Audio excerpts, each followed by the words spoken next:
छोटा शकील यानी दाऊद इब्राहिम का वह सिक्का जो कभी खोटा साबित नहीं हुआ। 1993 का साल, मुंबई में एक के बाद एक कई बम धमाके हुए। मुंबई इन धमाकों से दहल उठी थी। इन धमाकों में 257 लोग मारे गए थे, जबकि 713 लोग घायल हुए थे।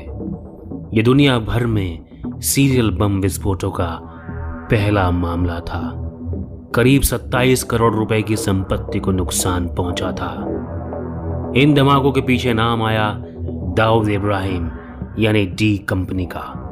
दाऊद इब्राहिम के साथ एक और आदमी पर इन धमाकों के आरोप थे और उस आदमी का नाम था छोटा शकील।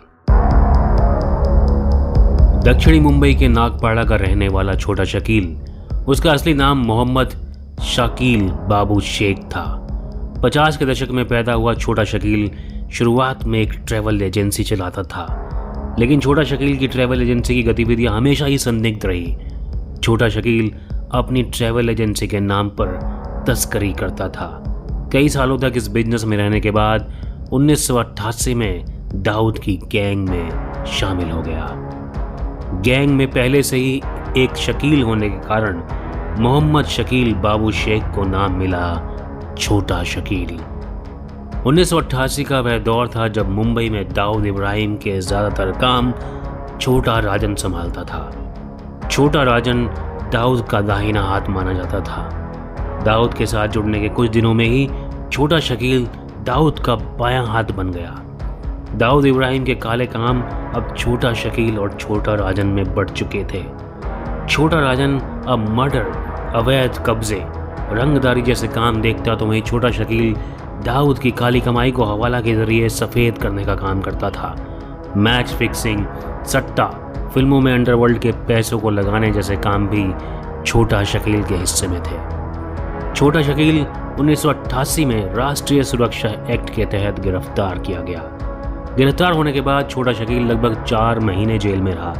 फिर उसकी जमानत हो गई और जमानत मिलते ही वह दाऊद के पास दुबई चला गया। इसके बाद मार्च 1993 दोनों ने भारत के सबसे बड़े आतंकवादी हमले मुंबई सीरियल ब्लास्ट की साजिश बनाई और उसे अंजाम दिया।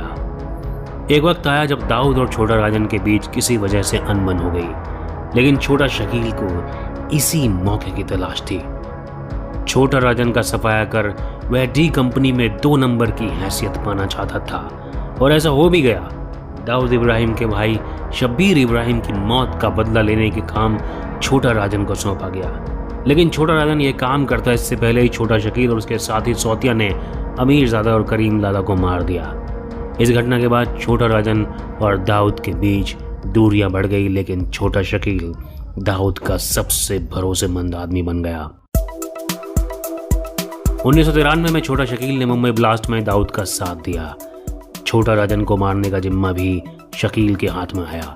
छोटा शकील ने छोटा राजन पर बैंकॉक में अटैक भी किया, लेकिन वह कामयाब नहीं हो पाया। छोटा शकील ने कई बार राजन को मारने का प्रयास किया, लेकिन वह अभी तक असफल ही है। साल 2000 में छोटा शकील ने बैंकॉक में छोटा राजन पर हमला करवाया। इसके कुछ सालों बाद जब राजन ऑस्ट्रेलिया में था, उस वक्त भी छोटा शकील ने गुर्गों को काम पर लगाया था और अभी जब छोटा राजन जेल में बंद है तो भी उस पर हमला करवाया गया था। मुंबई धमाकों के बाद दाऊद इब्राहिम जब दुबई से पाकिस्तान भाग गया तो छोटा शकील भी पाकिस्तान आ गया। मुंबई के सारे धंधे वे पाकिस्तान से बैठकर ही चलाता था।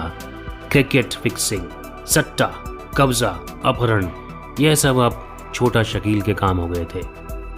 काली कमाई को सफेद करने के लिए छोटा शकील ने बॉलीवुड में पैर जमाया और कई बॉलीवुड एक्टर से संबंध बना लिए।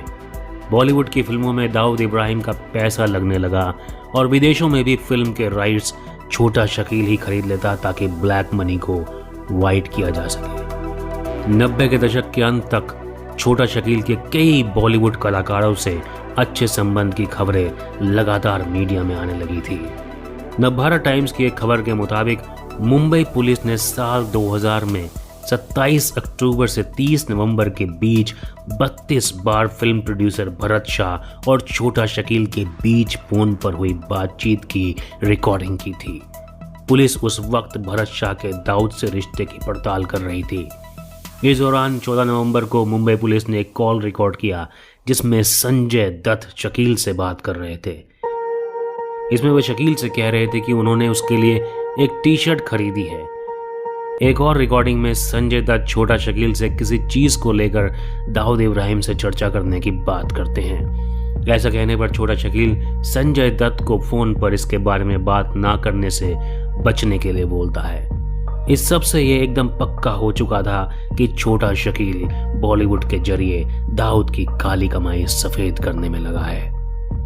जनसत्ता में छपी एक खबर के मुताबिक साल 2015 में छोटा शकील ने अपने गुर्गों से मुंबई के कुछ बड़े बिल्डर्स को धमकाया ताकि वह जबरन वसूली कर सके। वहीं साल 2016 में भी छोटा शकील के कहने पर कई बड़े नेताओं की हत्या की सुपारी ली गई थी, जिसमें बाद में गुजरात ATS ने छोटा शकील के शार्प शूटर नदीम रसूल को उसके साथियों के साथ पकड़कर उस प्लान में फेल कर दिया था। छोटा शकील लगातार मुंबई में अपने काले कारनामों को दुबई में बैठे बैठे अंजाम दे रहा था।